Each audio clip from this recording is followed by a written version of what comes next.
Hello and welcome back. Brett here with clickmill.co, where we are going to continue on where we're going to ask about them. So the greeting was a little half-baked there. I stopped with hey, which is really weird because I would never do that, but we're going step by step. So we're going to smile with our eyes and then with our face and then our mouth, or here and then here. And then we're going to greet them and then we're going to ask about them. And this is so important. Why are we asking about them? Because people care. How do I say this? The most interesting person in the room is the person who wants to talk about me. And that's true for me. For you guys, and the most interesting person in the room is the person that you're talking to. And they're like, well, what are you doing? And you're like, oh, you're at church. Well, what are you doing in your spare time? And it's like, oh, well, I started this internship. I've been building some skills. I've been working online. And they're like, oh, that's so interesting. Tell me more about that. And you're like, oh, well, this lady's nice. Okay. Well, yeah, I'm in this internship and, I've been working on this and I've been working on that. And then the lady's like asking more questions. Oh, that's wow. What got you into that? How did you find that? And you're like, this is a really nice lady. This lady's great. She's super interesting. Why? She's talking about you. She's caring about you. Okay. So this goes down to human nature. Why does this work so well to build relationships really quickly? Is because people have a need to be heard and they have a need to be seen. And it's not a small need. When we think biblically, God is a relational God. He is Father, Son, and Holy Spirit, and they are one and they're in perfect relationship. And for those of you who are married, when it says you become one flesh, I mean, it literally means you start to kind of become the same person.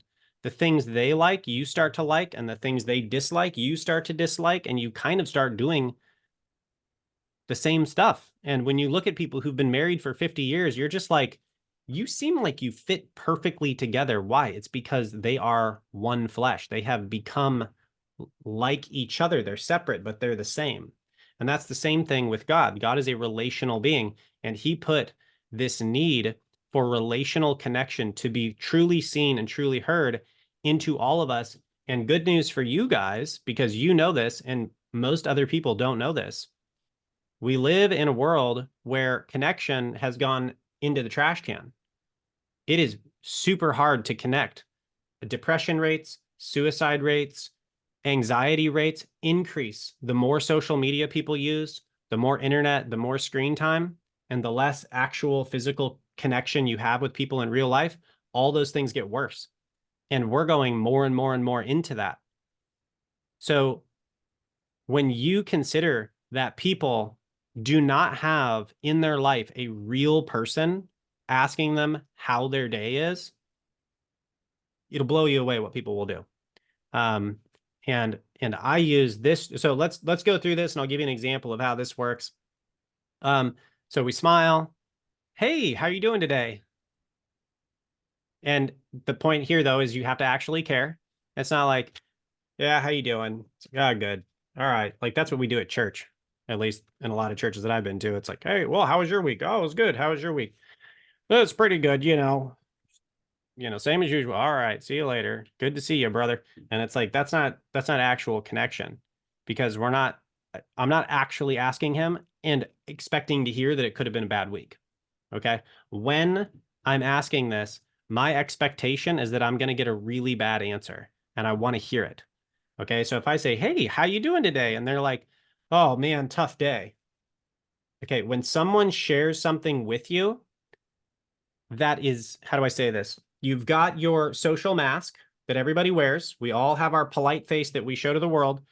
If someone shows you anything that is short of great, grand, and perfect, they're being authentic and they're inviting you into their world.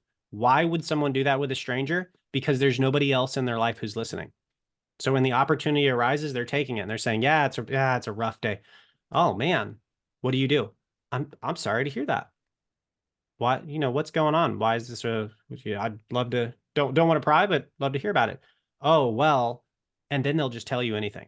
That once that happens, you have open reign to ask any question that you want as long as you do it sensitively and kindly, and they will just talk to you like you're their best friend.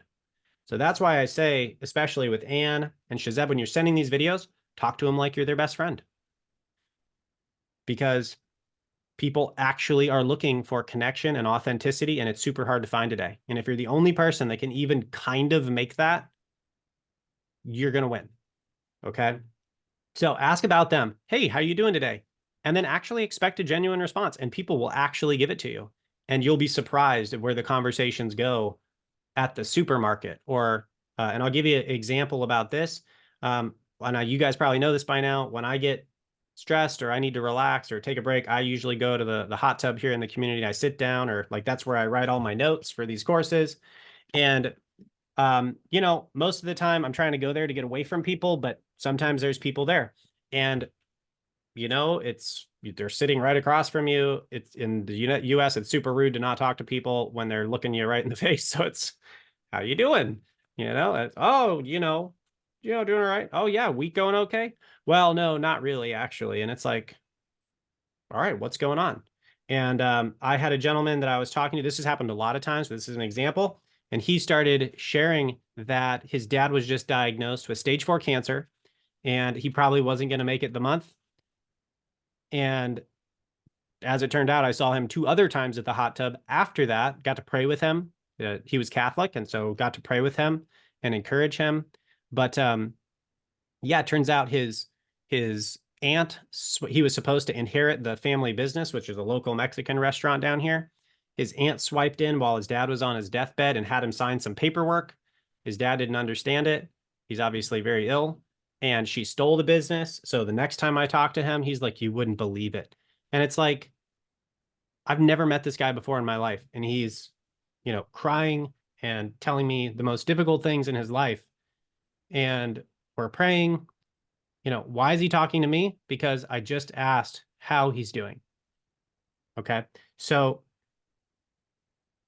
whether or not they open up, the fact that you show that you care is going to usually win people over. Okay.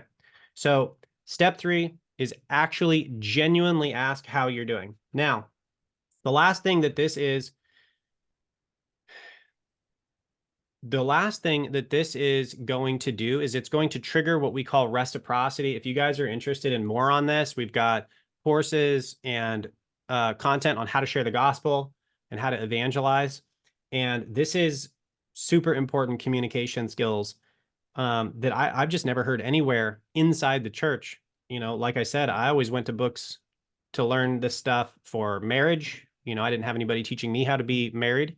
And um, business and success and finance. And it's just like, these things are just so good.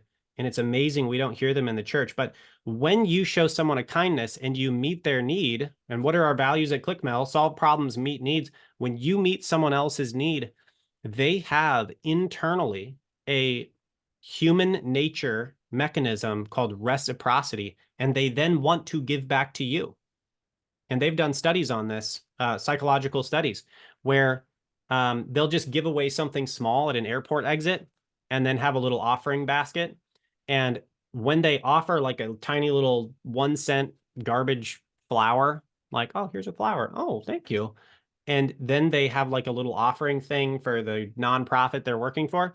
They got like 400% higher donations because they handed out that little teeny tiny flower that's worth nothing. Okay, that's reciprocity. When we do something kind for someone, they want to do something kind for us. But when they do it, they do a greater kindness. So um, asking someone about themselves will usually turn into them doing something, and not always. Like, this is not 100%, but we're planting seeds, and you're increasing the likelihood that they're going to do something kind for you in return. And why wouldn't we just be kind to people? That's what we're supposed to do anyway. So this is step 3, asking about them and how they are. And this is generally a very powerful thing, and people do not do it as often as you would think. And I want to open it up. Any thoughts or questions on this principle?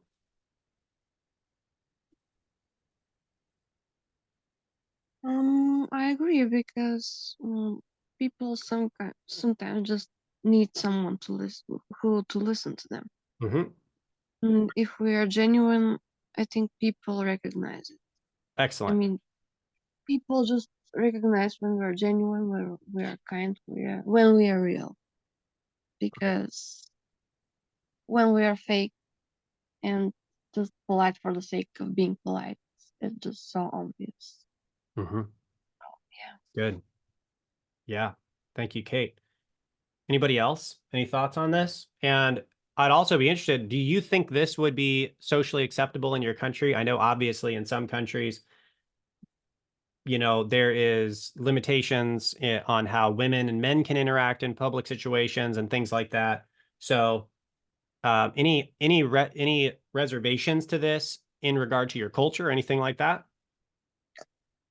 Especially here, there are no reservations. I mean, it's acceptable, even encouraged, but people just don't do it. Okay, well, that sounds like a And, big opportunity. but So, that is not the case, for example, in other cultures, mhm. especially on the southern part of Europe, like Yeah, Spain, Portugal, Greece, their people are much more more reserved. likely to be more talkative, more communicative, Oh, more kind, even more smiling, so in which those is areas, they something actually that do doesn't that happen more. here. Okay, that makes sense. That's great. Thank you. So So that's it's a very much cultural okay. thing, So also. it's Yeah. so it's acceptable in Bulgaria, is what I just heard Kate say, and but not done frequently. But in Southern Europe, acceptable, and they do it a lot. So that's super cool. Shazeb, I saw you unmute. What do you got? Yes, I was about to saying like here in Pakistan there are some restrictions uh, while you're talking to a woman. Yes. Yes. Yes, so there are restrictions in there, yes, according to Yes. that. Yep. And I've been to the Middle East for a short stay. Well, I guess for I've been to Israel for 2 weeks, and I was in the UAE for a day. And I was very quickly aware that the engagement between men and women there is very different than in the West. And so in Um, this case, maybe it's men talking to men and women talking to women. That would be more appropriate. Does that sound maybe correct for Middle Eastern countries, Shazeb? yes, Cool. yeah, because Awesome. we have their culture like woman talking to a woman, they will be more comfortable instead of a man talking to a woman. Yes. So that's a comfortable level in it, comfort level. Excellent. That's so good. Shazeb is speaking from Pakistan, so that I will I will trust that opinion for sure. Okay, great. We will. That is very true, by the way. I have been to the UAE and Turkey also. Yep. Things are a little bit different there, Yep. Okay. Well, we gender related. Yeah. all right. Awesome. We will continue in the next lesson where we're going to talk about how we can respond when people do respond in a positive way or a negative way. And usually it's a positive negative because, how do I say this? When they share something real and painful, that's really good that they're sharing it, but it's also negative because the emotion's negative. So, how do we respond when this happens? We're going to talk about that in the next video. I'll see you guys there. God bless.